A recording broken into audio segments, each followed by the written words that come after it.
Hello students, last time की videos में आप लोगों ने डायोल्स, ट्रायोल्स, इनफैक्ट अल्कोहल्स के बारे में हम लोगों ने स्टडी कर ली। आज की वीडियो में हम लोग पढ़ेंगे अबाउट द फिनॉल्स, उसके क्लासिफिकेशन, उसकी प्रिपरेशन और बहुत सारी उसकी प्रॉपर्टीज़।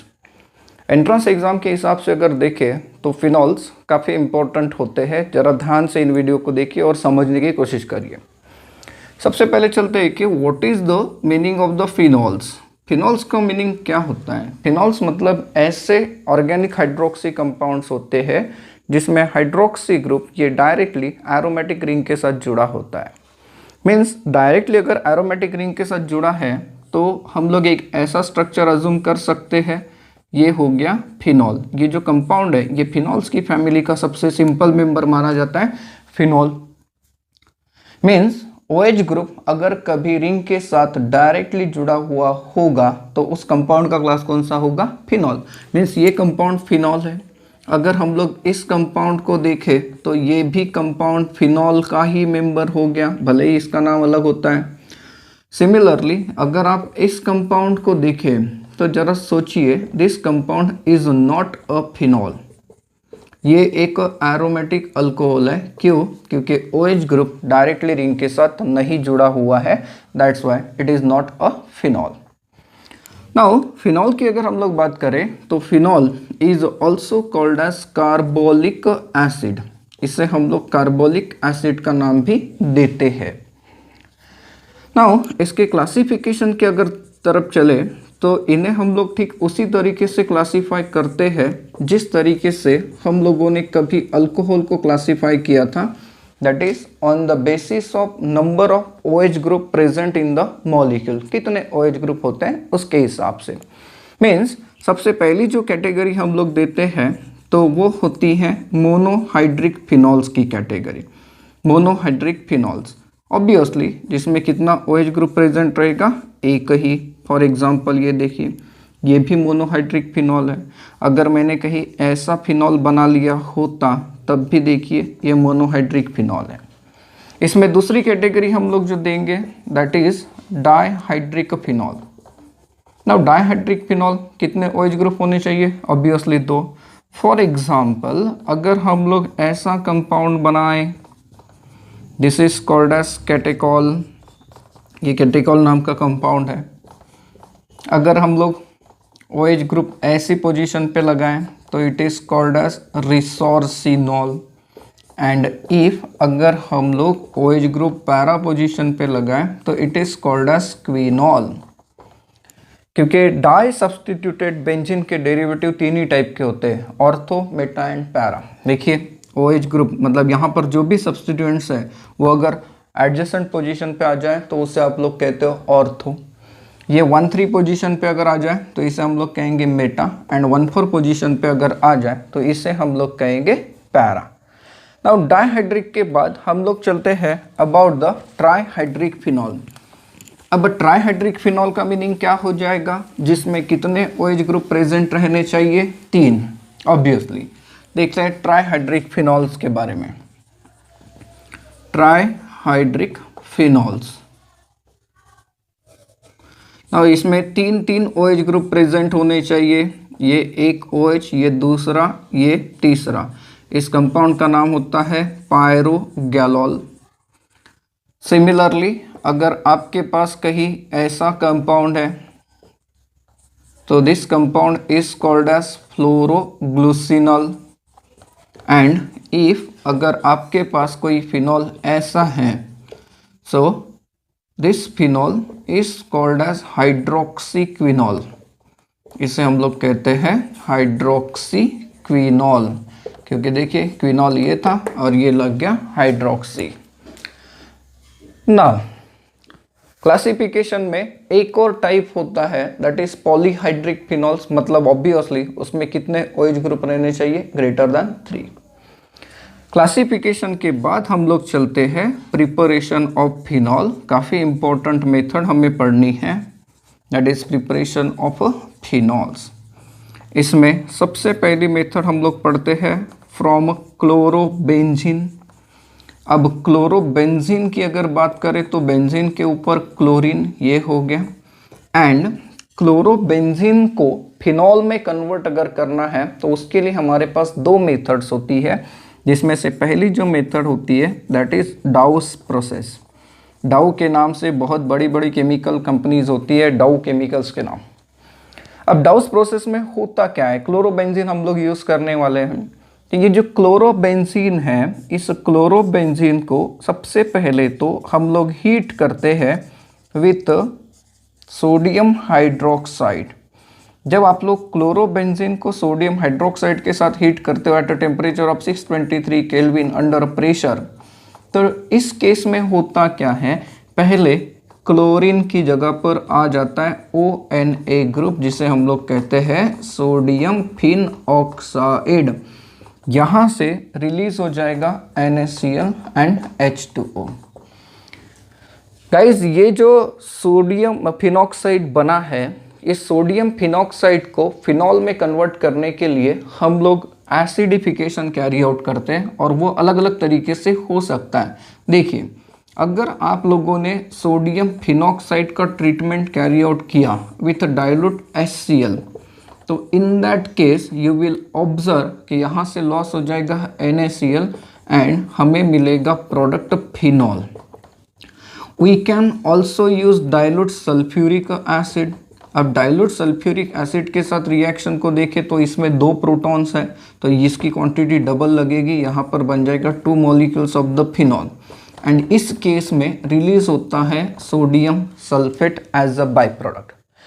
आप लोग डाइल्यूट नाइट्रिक एसिड का इस्तेमाल भी कर सकते हैं। इवन हम लोग यूज कर सकते हैं mixture of CO2 plus H2O that behave as H2CO3 that is called as carbonic acid. जब कार्बोनिक एसिड के साथ आप लोग इसका एसिडिफिकेशन करते हैं तो हमें मिलेगा फिनॉल, एंड यहाँ से रिलीज हो जाएगा NaHCO3 that is sodium bicarbonate. तो डाउस प्रोसेस में हम लोगों ने ये समझा कि क्लोरोबेंजीन को पहले सोडियम फिनॉक्साइड में कन्वर्ट करेंगे और उसका एसिडिफिकेशन करने के बाद हम लोगों को मिलेगा फिनॉल। नाउ जरा सोचो, क्या ज़रूरी है कि एंट्रेंस एग्जाम में हमेशा ऐसा सीधा साधा क्वेश्चन दे? नहीं, आप लोगों को थोड़ा सा ट्रिकी क्वेश्चन बनाकर दिया जा सकता है। आपने सिंपल फिनॉल को प्रिपेयर करके देखा है, जरा ये रिएक्शन आप इस कंपाउंड के ऊपर अप्लाई करके देखिए। तो सपोज करिए कि मैं यहाँ पर लगा देता हूँ CH3 ग्रुप, एंड इसके ऊपर पहले मैं रिएक्शन कराता हूँ NaOH का, एंड सेकेंड वाले स्टेप में मैं इसका कराता हूँ एसिडिफिकेशन। तो डाउस प्रोसेस को फॉलो करेंगे तो यू विल ऑब्जर्व कि क्लोरीन की जगह पे क्या आ जाएगा, OH। ऐसे आप लोग सॉल्व करके देखेंगे।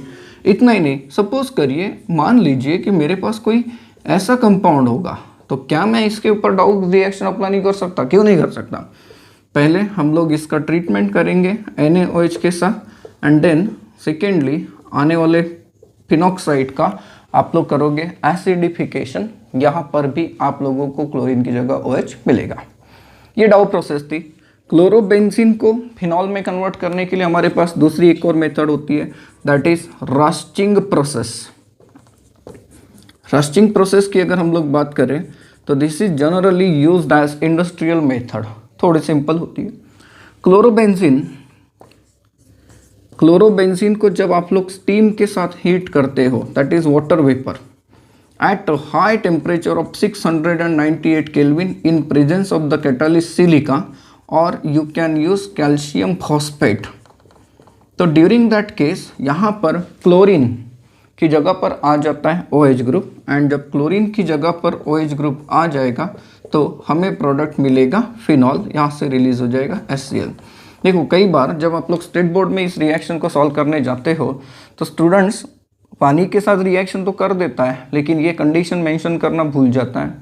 तो इतना इजीली नहीं, क्योंकि आपने हैलोअरिन में पढ़ के रखा है कि ये compound nucleophilic substitution reactions normal condition में बिल्कुल ही नहीं देता। फिनॉल को प्रिपेयर करने के लिए हम लोग दूसरी मेथड का इस्तेमाल करते हैं, that is from benzene sulphonic acid. Benzene sulphonic acid से हम लोग फिनॉल कैसे प्रिपेयर कर सकते हैं? बेंजीन को बेंजीन सल्फोनिक एसिड में कैसे कन्वर्ट करते हैं, ये आप लोगों ने एरोमेटिक हाइड्रोकार्बन में पढ़ के रखा है।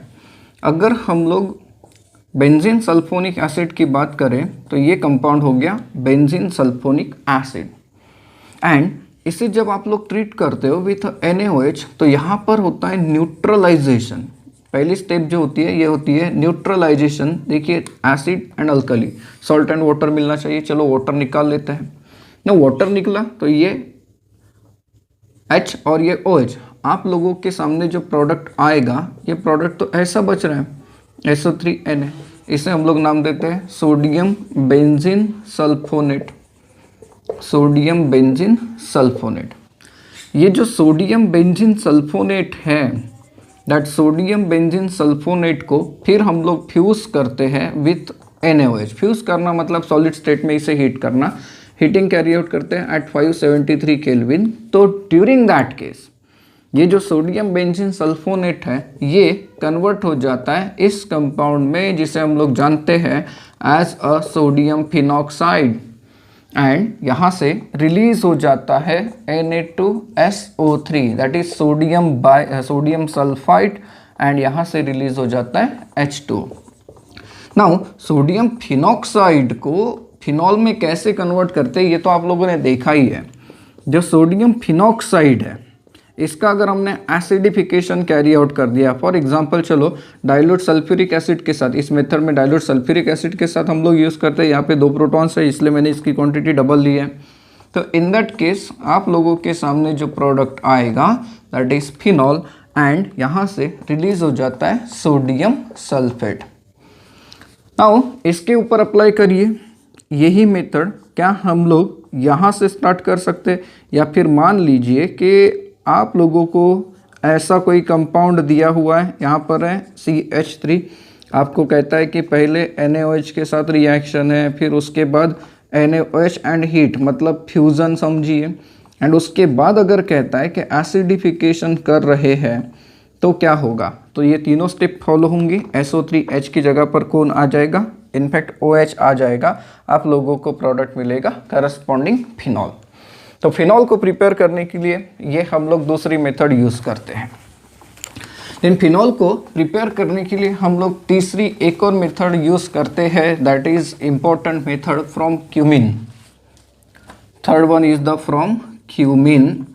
क्यूमिन की अगर हम लोग बात करें तो क्यूमिन क्या होता है, तो it is isopropyl benzene. Benzene के ऊपर आइसोप्रोपाइल ग्रुप या फिर IUPAC नाम का अगर देखें तो it is two phenyl propane. This is two phenyl propane. देखिए इसका स्ट्रक्चर बना के देखिए, तो 2-फिनाइल प्रोपेन का जो स्ट्रक्चर है ये हम लोग कुछ ऐसे लिख सकते हैं, this is cumin. Now cumin से हम लोग फिनॉल कैसे प्रिपेयर कर सकते हैं, एक चीज़ की तरफ ध्यान दो गाइस, यहाँ पर सब्सटीट्यूटेड कंपाउंड आप लोग इजीली ले सकते हैं। कोई भी दूसरा सब्सटीट्यूएंट लगा के रख दीजिए, रिएक्शन में इन्वॉल्व अब ये होने वाला है। क्यूमिन का जब एरियल ऑक्सीडेशन हम लोग करते हैं by passing air in alkaline medium at a temperature of 423 kelvin in presence of the special catalyst. यहाँ पर कैटालिस्ट का नाम याद रखना पड़ेगा, दैट इज कोबाल्ट नैप्थेनेट। यहाँ पर कैटालिस्ट होता है।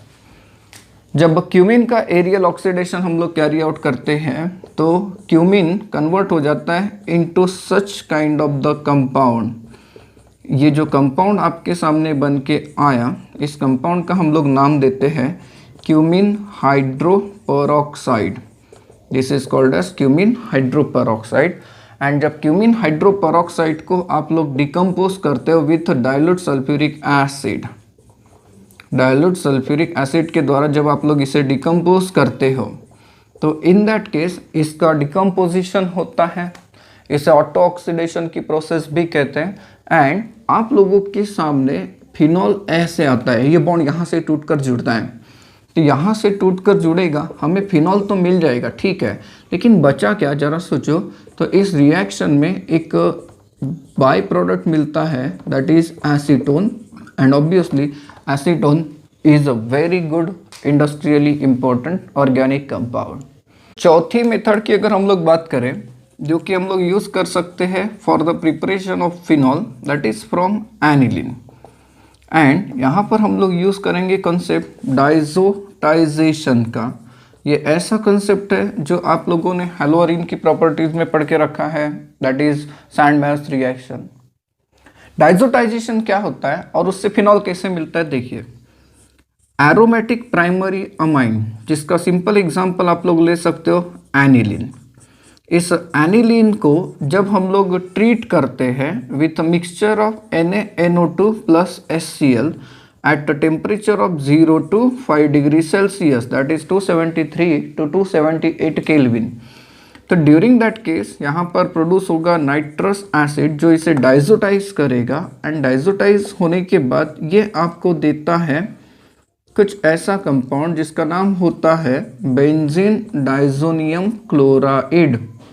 This is benzene diazonium chloride, and benzene diazonium chloride एक अनस्टेबल कंपाउंड है जिसका अगर आपने हाइड्रोलिसिस कैरी आउट किया by using dilute acid, for example dilute sulphuric acid, अगर आप लोग इसका हाइड्रोलिसिस कैरी आउट करते हो तो in that case diazonium group replace होके यहाँ आता है OH ग्रुप, यहाँ से रिलीज होगा नाइट्रोजन एंड यहाँ से रिलीज हो जाएगा HCl, हमें मिलेगा एक required product phenol.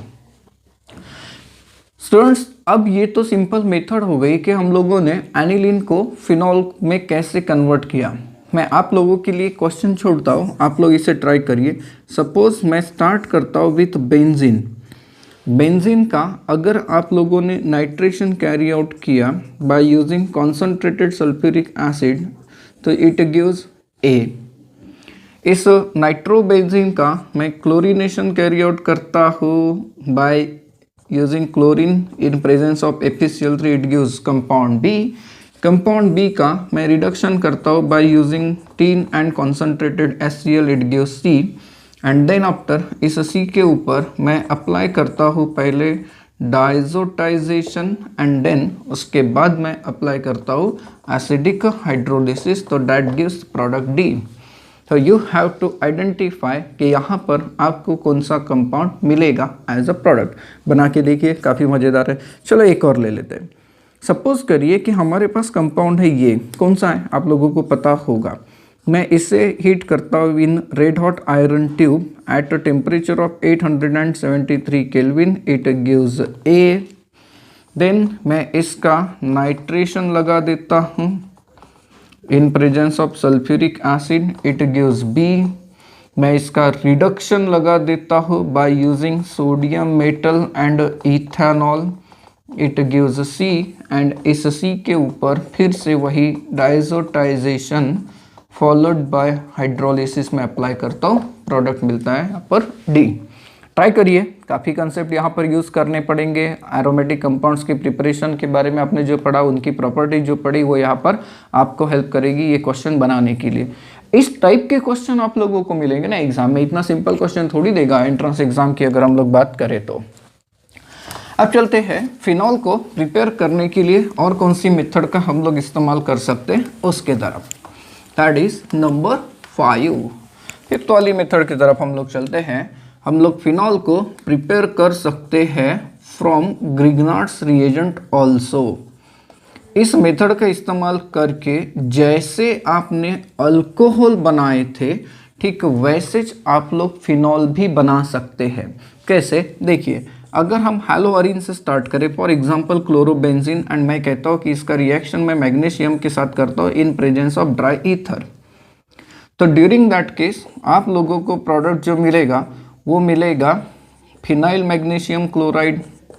This is phenyl magnesium chloride. Now phenyl magnesium chloride की अगर बात करें तो ये ग्रिग्नार्ड्स रिएजेंट है, एंड इस ग्रिग्नार्ड्स रिएजेंट को मैं ऑक्सीजन के साथ ट्रीट कर दूं तो ऑक्सीजन यहाँ पर जाके इंसर्ट होता था, ऐसा कुछ आप लोगों ने पढ़ा। यहाँ पर ऑक्सीजन लगेगा एंड इस कंपाउंड का अब हाइड्रोलिसिस करके देखिए। इसका हाइड्रोलिसिस करके देखेंगे तो आप लोगों को जो रिक्वायर्ड प्रोडक्ट मिलेगा वो रिक्वायर्ड प्रोडक्ट मिलेगा कुछ ऐसे, दैट इज फिनॉल। यहाँ से बाय प्रोडक्ट चला जाएगा ये कंपाउंड जाएगा। ऐसी मेथड आप लोगों ने यूज करके देखिए for the preparation of the alcohol from Grignard's reagent. Guys, phenol prepare करने के लिए हम लोग एक और मेथड का इस्तेमाल कर सकते हैं, that is from salicylic acid. Salicylic acid, यहाँ पर जो मेथड हम लोग यूज करते हैं that is called as decarboxylation. Now salicylic acid की अगर हम बात करें तो क्या हम लोग सैलिसिलिक एसिड को ऐसे रिप्रेजेंट कर सकते हैं? बिल्कुल। एंड जब इसका हम लोग डीकार्बोक्सिलेशन कैरी आउट करते हैं with soda lime that is mixture of NaOH and calcium oxide, तो ड्यूरिंग दैट केस पहले तो इसका न्यूट्रलाइजेशन होगा, ये सॉल्ट में कन्वर्ट होगा, और फिर इसका जब डीकार्बोक्सिलेशन होगा तो you will get such compound that is phenol. Now phenol को प्रिपेयर करने के लिए हम लोग एक और मेथड का इस्तेमाल कर सकते हैं that is from benzene by oxidation. This is a latest method that is used for the preparation of the phenol. Benzene that is C6H6 है, and इसका oxidation करते हैं by means of air in presence of catalyst V2O5 that is vanadium pentoxide, and this reaction is carried out generally at a 315 degree centigrade. So during that case phenol आप लोगों को मिलता है as a major product, this is phenol. इस तरीके से भी हम लोग प्रिपेयर कर सकते हैं फिनॉल को। तो फिनॉल को प्रिपेयर करने के लिए हमारे पास इतनी सारी मेथड्स अवेलेबल हो सकती है। तो methods of preparation of phenols, इसके बाद हम लोग चलते हैं about the properties of the phenol that is chemical properties. Physical properties उतनी कुछ इंपॉर्टेंट है नहीं, केमिकल प्रॉपर्टीज ऑफ फिनॉल जिसके ऊपर काफ़ी क्वेश्चंस आप लोगों को एंट्रेंस एग्जाम में मिलेंगे। इसमें सबसे पहली और इम्पोर्टेंट प्रॉपर्टी हम लोग पढ़ते हैं that is acidic nature. Phenol ये एसिडिक कंपाउंड है, ये साबित करके दो। ऐसा क्वेश्चन बोर्ड के एग्जाम में भी होता है और एंट्रेंस में तो आपको पता है कि कंपेयर करके देना पड़ेगा कि कौन एसिडिक है कौन कम एसिडिक है। इसके लिए आपको हिंट देता हूँ, वो जो ट्रिक आप लोगों ने पढ़ के रखी है कि इलेक्ट्रॉन विड्रॉइंग ग्रुप को उनके डिक्रीजिंग ऑर्डर में आपने कैसे अरेंज करके रखा है, कैसे या लर्न करके देखा है, उस ट्रिक को याद रखेंगे। वो ट्रिक काफ़ी ज़्यादा यहाँ पर हेल्प करेगी। तो देखते हैं फिनॉल कैसे एसिडिक है एज कम्पेयर टू अल्कोहल। अगर हम अल्कोहल एंड फिनॉल इन दोनों का एसिडिफिकेशन चेक करें तो यू विल ऑब्जर्व कि फिनॉल ज़्यादा एसिडिक मिलता है। क्यों मिलता है देखते हैं। अल्कोहल को अगर हम लोग आयोनाइज करके देखें तो अल्कोहल इस तरीके से आयोनाइज होता है, आप लोगों को प्रोडक्ट मिलेगा अल्कोक्साइड आयन।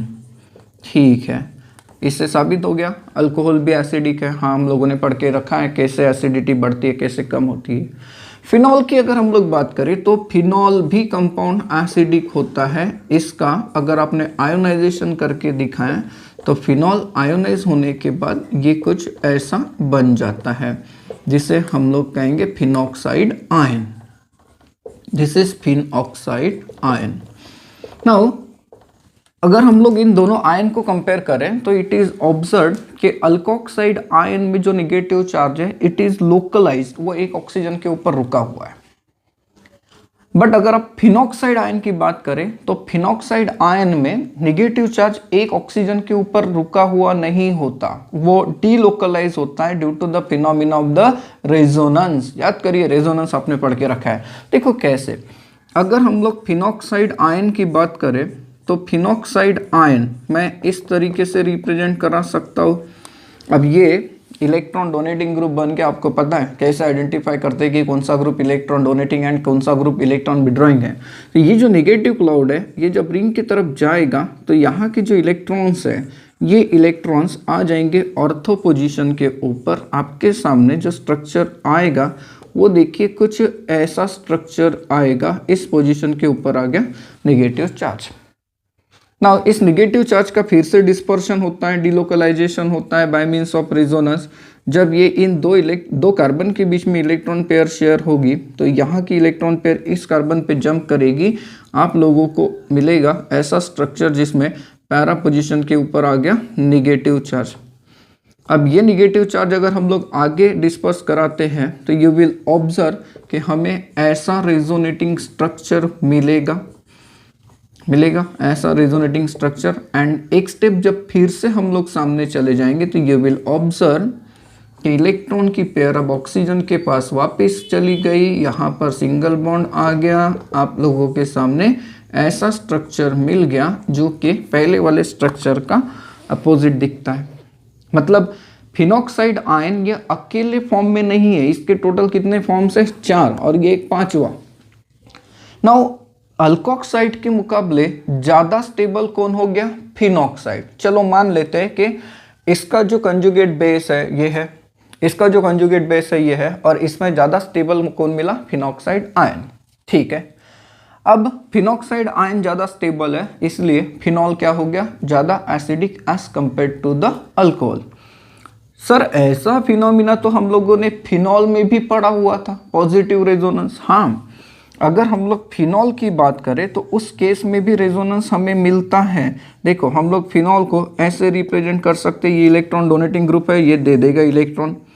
तो जरा सोचिए, आप लोगों को रेजोनेंस जो मिलेगा वो पॉजिटिव रेजोनेंस मिलेगा। एंड आपके सामने जो स्ट्रक्चर अब आया, ये स्ट्रक्चर ऐसा हो गया, ऑक्सीजन के ऊपर positive charge, point to be noted. इस स्ट्रक्चर में देखिए ऑक्सीजन के ऊपर कोई भी चार्ज नहीं आया था। नाउ अब इसका रेजोनेंस कंप्लीट करिए तो ये इन 2 कार्बन के बीच में शेयर होगा, नेगेटिव चार्ज अब जनरेट कहाँ पर होगा? Eight para position. You will get such kind of the species. This is third resonating structure. इसमें फिर से रेजोनेंस कराइए। अब इसमें रेजोनेंस जब होगा तो आप लोगों के सामने जो स्ट्रक्चर आएगा ये कुछ ऐसा डेवलप होगा, सोचिए जरा। एंड इफ एक स्टेप फिर से सामने चले जाए तो लोन पेयर ऑक्सीजन के पास वापिस हो जाएगी, आपके पास स्ट्रक्चर आएगा कुछ ऐसा जो कि पहले वाले स्ट्रक्चर का अपोजिट बन जाएगा। तो अब आप लोग सोच रहे होंगे कि सर इसमें भी तो रेजोनेंस है। बिल्कुल है, लेकिन जरा सोचिए, जब हम लोगों ने फिनॉल के रेजोनेटिंग स्ट्रक्चर्स के बारे में पढ़ा तो देयर ऑकर चार्ज सेपरेशन, यहाँ पे चार्ज का सेपरेशन हो गया। एंड फिनॉक्साइड में देखिए चार्ज का सेपरेशन नहीं हुआ था, सिर्फ नेगेटिव चार्ज डिस्पर्स हो गया था, फैल गया था एक ऑक्सीजन और 6 कार्बन के बीच में। तो अगर हम लोग स्टेबिलिटी की बात करें तो वी नो दैट जिसमें कम से कम चार्जेस होता है वो स्ट्रक्चर ज्यादा स्टेबल होता है, ऐसा जीओसी में आपने पढ़ के रखा है। तो फिनॉल के मुकाबले ज्यादा स्टेबल कौन हो गया? फिनॉक्साइड। मतलब ये कि फिनॉल के फॉर्म में रहना पसंद नहीं करेगा। किस फॉर्म में रहना पसंद करेगा? फिनॉक्साइड के फॉर्म में। कब होगा? जब H पॉजिटिव देगा तब। H पॉजिटिव देगा मतलब क्या हो जाएगा? एसिड हो जाएगा, क्योंकि H पॉजिटिव डोनर को हम लोग क्या कहते हैं? एसिड कहते हैं। सो देयरफॉर यहां से एक चीज साबित हो जाती है कि फिनॉल ये अल्कोहल के मुकाबले ज्यादा एसिडिक होते हैं। चलो ठीक है, ये तो हमें समझ में आ गया कि फिनॉल एसिडिक है, लेकिन बहुत सारे फैक्टर्स हैं जो इनकी एसिडिटी को अफेक्ट करा सकते हैं। कैसे? तो हम लोग एक छोटी सी हेडिंग ही दे देते हैं, that is effect of substituent, effect of substituents on acidity of phenol, on acidity of phenol. बहुत इंपॉर्टेंट है और बहुत मजेदार क्वेश्चन भी है। जरा सोचिए, हमें एक चीज की तरफ ध्यान रखना है, जो भी फैक्टर फिनॉक्साइड के ऊपर के निगेटिव चार्ज को कम कराएगा, क्योंकि आयन को स्टेबलाइज कराने का मतलब क्या? उसके ऊपर जो भी चार्ज है उसे कम कराइए। जो भी फैक्टर, जो भी ग्रुप फिनॉक्साइड आयन के ऊपर के निगेटिव चार्ज को कम कराएगा वो स्टेबिलिटी को बढ़ाएगा, मतलब एसिडिटी को बढ़ाए। सो पहला फैक्टर हम लोग देते हैं, इट इज ऑब्जर्व दैट कि electron withdrawing group increases acidity, increases acidity of phenol. मैंने लिखा कि इलेक्ट्रॉन विड्रॉइंग ग्रुप ये एसिडिटी को बढ़ाते हैं फिनॉल के। अब इलेक्ट्रॉन विड्रॉइंग ग्रुप तो बहुत सारे हैं, बहुत बदमाश तो ये होता है, NO2 है, साइनाइड है, COOH है, इवन CHO है, अगर कीटोनिक ग्रुप लग जाए तो वो भी, एंड एक्सेट्रा एक्सेट्रा, हैलोजन भी है। ये सारे के सारे इलेक्ट्रॉन विड्रॉइंग ग्रुप है, और इन सारे ग्रुप्स को आपने इनके decreasing order of electron withdrawing capacity ये अरेंज करके रखा है एक शॉर्टकट ट्रिक के द्वारा। तो ये देखिए, ये मैंने कहा है कि एसिडिटी को बढ़ाते, कैसे बढ़ाते सोचते।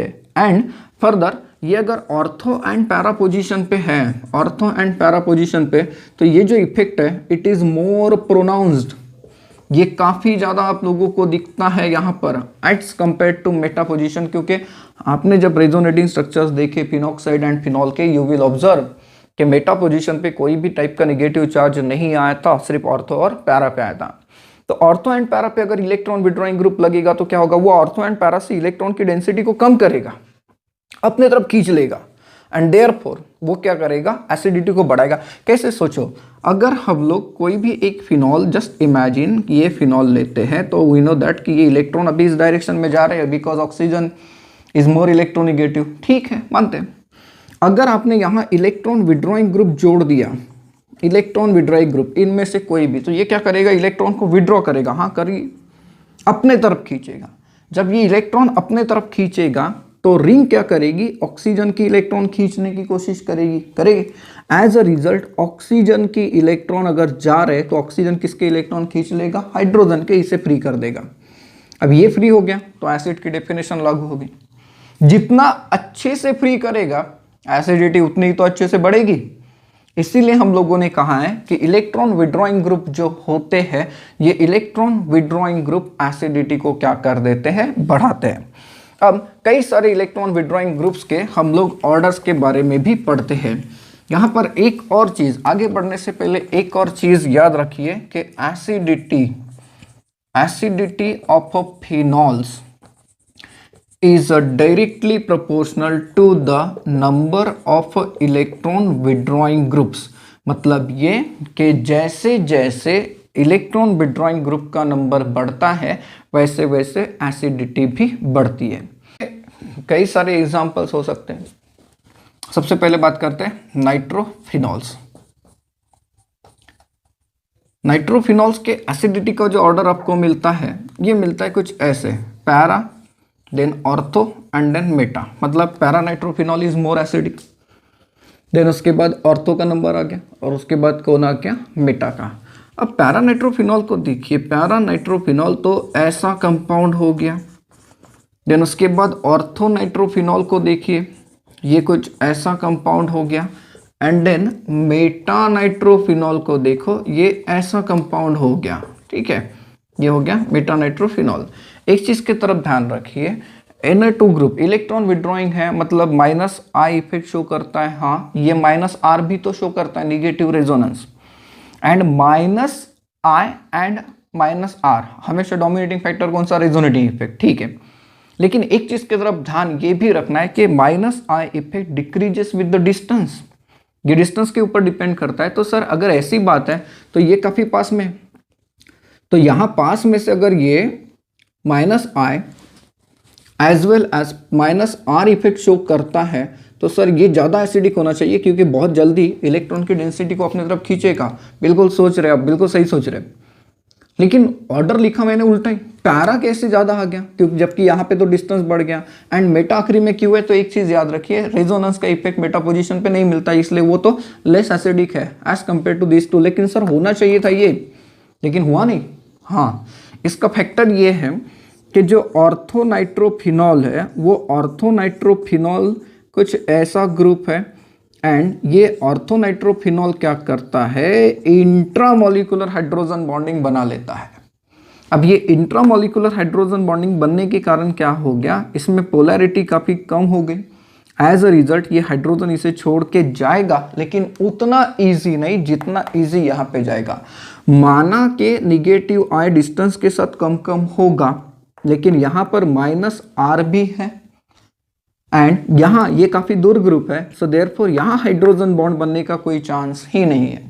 सो देयरफॉर एसिडिटी का ऑर्डर अगर हम लोग देखें in case of the nitrophenols, तो ऑर्डर क्या मिलेगा, paranitrophenol as compare to orthonitrophenol, and सबसे कम एसिडिक कौन सा इसमें, तो मेटानाइट्रोफिनॉल। देन इसके बाद हम लोग कंपेयर करते हैं हैलोफिनॉल्स को। अगर हम लोग हैलोफिनॉल्स की बात करते हैं, देखिए हैलोफिनॉल्स हम लोग अभी एक एक फैमिली को पढ़ रहे हैं, उसके बाद कंबाइन एग्जांपल्स भी पढ़ेंगे। हैलोफिनॉल्स के केस में हमें जो ऑर्डर मिलता है वो मिलता है ऑर्थो मेटा पैरा का, ऑर्थो मेटा पैरा। कैसे सर, चलो एक एग्जांपल बनाते हैं। कोई भी एक फिनॉल लीजिए, अगर मैं यहाँ पर लगाता हूँ x तो ये हो गया ऑर्थो, देन मैं यहाँ पे लगा देता हूँ मेटा पे x, एंड देन मैं यहाँ लगा देता हूँ पैरा पे x। तो सर हैलोजन भी तो इलेक्ट्रॉन विड्रॉइंग ग्रुप है, बिल्कुल है, लेकिन ये माइनस आई के अलावा माइनस आर शो नहीं करता, पॉजिटिव रेजोनेंस देता है। ठीक है, अब हमें ये भी पता है कि माइनस आई डिस्टेंस के ऊपर डिपेंड करता है। ये देखिए काफी पास में, तो इलेक्ट्रॉन इजीली विड्रॉ कर लेगा ये, दैट्स वाई ये फिनॉक्साइड की स्टेबिलिटी को बढ़ाएगा, एसिडिटी को बढ़ा देगा। मेटा पोजीशन, अब देखिए सर ये तो रेजोनेंस काम ही नहीं करता। हाँ रेजोनेंस काम नहीं करता, बट यहाँ माइनस आई तो काम कर रहा है। देखिए 1 2 3 सेकेंड कार्बन पे, यहाँ पर देखिए माइनस आई काफी कम हो जाएगा, 1 2 3 डिस्टेंस बढ़ गया। डिस्टेंस बढ़ने के कारण माइनस आई क्या हो जाएगा, कम कम हो जाएगा। नाउ पर्टिकुलरली अगर हम लोग ऑर्थोफिनॉल्स को ही देखें, सारे के सारे ऑर्थोफिनॉल्स को कंपेयर करते हैं, चलो मतलब क्या, तो ऑर्थो पोजीशन पे x लगाते हैं और x की value chlorine, bromine, iodine and fluorine लगा के देखिए, तो यू कैन ऑब्जर्व कि यहाँ पर है क्लोरीन, देन यहाँ पर है ब्रोमीन ऑर्थो पोजीशन पे, यहाँ पर मैं लगा देता हूँ आयोडीन को एंड यहाँ पर लगा देता हूँ मैं फ्लोरीन को, ऑर्थोफ्लोरोफिनॉल। अब यहाँ एक चीज की तरफ ध्यान रखिए कि सर फ्लोरीन तो सबसे ज्यादा इलेक्ट्रोनेगेटिव है, सबसे स्ट्रॉन्गर माइनस आई इफेक्ट उसी का है, लेकिन फिर भी ऑर्डर जो मिलता है वो ऐसा मिलता है, क्यों? क्योंकि फ्लोरीन का साइज काफी छोटा है, 2pz में उसके इलेक्ट्रॉन्स हैं एंड देयरफॉर वो इलेक्ट्रॉन खींचेगा भी और इलेक्ट्रॉन देगा भी जल्दी ना, साइज छोटा होने के कारण, बराबर है। सो देयरफॉर खींच भी रहा है, दे भी रहा है, स्टेबिलिटी बढ़ा भी रहा है, घटा भी रहा है, मतलब ज्यादा इफेक्ट ही नहीं मिल रहा है। सो देयरफॉर उसके कारण एसिडिटी के ऊपर ज्यादा फर्क नहीं पड़ेगा। But chlorine, bromine, iodine, periodic table में देखो क्लोरीन, ब्रोमीन, आयोडीन ऊपर से नीचे जा रहा है, साइज बढ़ते जा रहा है, साइज बढ़ते जा रहा है, माइनस आई इफेक्ट कम कम होगा, इसका माइनस आई इफेक्ट ज्यादा है and therefore orthochlorophenol is more acidic as compare to orthobromophenol which is more acidic as compare to orthoiodophenol. Now अगर हम लोग थोड़ी देर के पहले जो डिस्कशन किया उसे देखें तो हम लोगों ने ये कह के रखा है कि as the number of electron withdrawing group increases acidity also increases. हाँ अलग अलग हम लोग ग्रुप को भी कंपेयर कर सकते हैं। अभी हमें एक चीज पता चल गई कि इलेक्ट्रॉन विड्रॉइंग ग्रुप के कारण एसिडिटी बढ़ती है, बिल्कुल बढ़ती है। ऑर्थो पैरा पोजिशन पे तो वो इफेक्ट भी ज़्यादा होगा। सिमिलरली अलग अलग कंपाउंड्स को कंपेयर करें तो जहां पर ज़्यादा इलेक्ट्रॉन विड्रॉइंग ग्रुप होगा उसमें एसिडिटी क्या हो जाएगी, काफ़ी बड़ी हुई मिलेगी। कैसे, चलो देखते हैं। सपोज करिए कि मेरे पास कुछ कंपाउंड्स है, एक कंपाउंड में ऐसा बना देता हूँ, ये हो गया पिक्रिक एसिड, ठीक है, पिक्रिक एसिड हो गया। सिमिलरली दूसरा एग्जाम्पल बना लेते हैं कुछ ऐसा, दैट इज 2,4 डाइनाइट्रोफिनॉल है ये। तीसरा बना देता हूँ सिंपली ऑर्थोनाइट्रोफिनॉल। चौथा बना देता हूँ सिंपली फिनॉल। मान लीजिए this is A, B, C and D। What will be the order of the acidity? सारे के सारे एसिडिक है, बिल्कुल है। फिर एक ही टाइप का ग्रुप लगा है, कम ज्यादा नंबर में लगे, नाइट्रो ग्रुप, इलेक्ट्रॉन विड्रॉइंग है, एसिडिटी को बढ़ाएगा। हमें ये पता है कि number of electron withdrawing group बढ़ेंगे, एसिडिटी भी क्या होगी, बढ़ेगी। 1 2 3 एंड 4। तो सबसे ज्यादा एसिडिक कौन है? A, उसके बाद कौन? B, उसके बाद C और उसके बाद D। तो ये ऑर्डर रहेगा। लेकिन मान लीजिए मैं थोड़ा सा चेंज कर देता हूँ, एग्जाम्पल कुछ इस तरीके से करता हूँ। This is paranitrophenol. If I have paracyanophenol, if I have parahalophenol and then we have phenol, तो A, B, C, D, what will be the order? Sir same order आएगा। क्यों आएगा? क्योंकि nitro group stronger electron withdrawing group है as compare to cyanide, cyanide stronger है as compare to halogen. यहाँ पे कोई ग्रुप नहीं लगा है। तो यहाँ पे एक चीज की तरफ ध्यान रखिए, वो ऑर्डर कितना काम का है। जीओसी में जो पड़ा हुआ है एसिडिटी एंड बेसिसिटी पढ़ने के लिए वो काफी इंपॉर्टेंट होता है। तो अब तक यहाँ पर हम लोगों ने ये समझा कि इलेक्ट्रॉन विड्रॉइंग ग्रुप लगता है तो एसिडिटी बढ़ती है। क्यों? क्योंकि फिनॉक्साइड की स्टेबिलिटी बढ़ती है। हाँ ठीक है, तो इसका ये भी तो मतलब हो सकता है सर कि इलेक्ट्रॉन डोनेटिंग ग्रुप अगर लग जाए तो एसिडिटी कम होगी। बिल्कुल, क्योंकि इलेक्ट्रॉन डोनेटिंग ग्रुप अगर आप लोग लगाते हो तो ऐसे केस में वो स्टेबिलिटी को क्या करेगा, कम करेगा, फिनॉक्साइड आयन की स्टेबिलिटी को कम करेगा। एज अ रिजल्ट एसिडिटी क्या हो जाएगी, गिर जाएगी। ठीक है, लेकिन फिर भी एक चीज की तरफ ध्यान रखिए, रेजोनेंस का इफेक्ट कहां पर होता है? ऑर्थो एंड पैरा पोजीशन पे। अगर मैं आपके सामने ऐसा क्वेश्चन रखता हूं कि मेरे पास एक कंपाउंड है ये, this is metamethoxyphenol and I have meta aminophenol and I have only phenol, और मैं आप लोगों को पूछता हूं कि what will be the order of the base acidity, तो यू कैन थिंक कि sir methoxy group and amino group. देखिए amino group methoxy group minus I effect show करता है, लेकिन प्लस रेजोनेंस देता है, positive resonance plus R, and we know that कि resonance dominating factor है, but don't forget both these are present at meta position. There is a no role of resonance at meta position, and this is neutral. So you can think neutral means no group is there, acidic compound.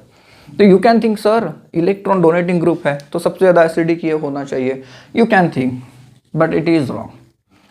In this case also the observed order is found that such kind of A is greater than B is greater than C, means metamethoxyphenol is more acidic as compared to metaminophenol, although these are electron donating group. Yes, first of all it's very clear कि resonance has no effect on meta position, so therefore यहाँ पर आपको plus are के बारे में नहीं सोचना है. अब सोचिए माइनस आई. माइनस आई सर डिस्टेंस सेम है, हाँ बिल्कुल डिस्टेंस सेम है, इसका माइनस आई इफेक्ट ज्यादा है, सो देयरफॉर ये ज्यादा स्ट्रांगली इलेक्ट्रॉन को विड्रॉ करेगा as compare to B as compare to C, तो ऑर्डर कुछ ऐसा मिलेगा.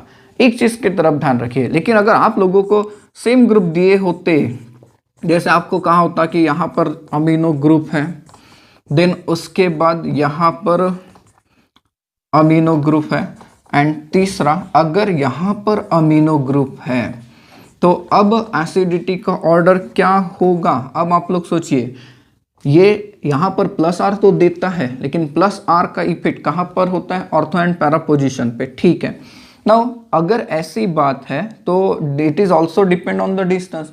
यहाँ पे प्लस आर काम करेगा, यहाँ पे प्लस आर काम करेगा, ये इलेक्ट्रॉन विड्रॉ भी करेगा लेकिन देगा ज़्यादा, मतलब ये कि सी इज मोर एसिडिक.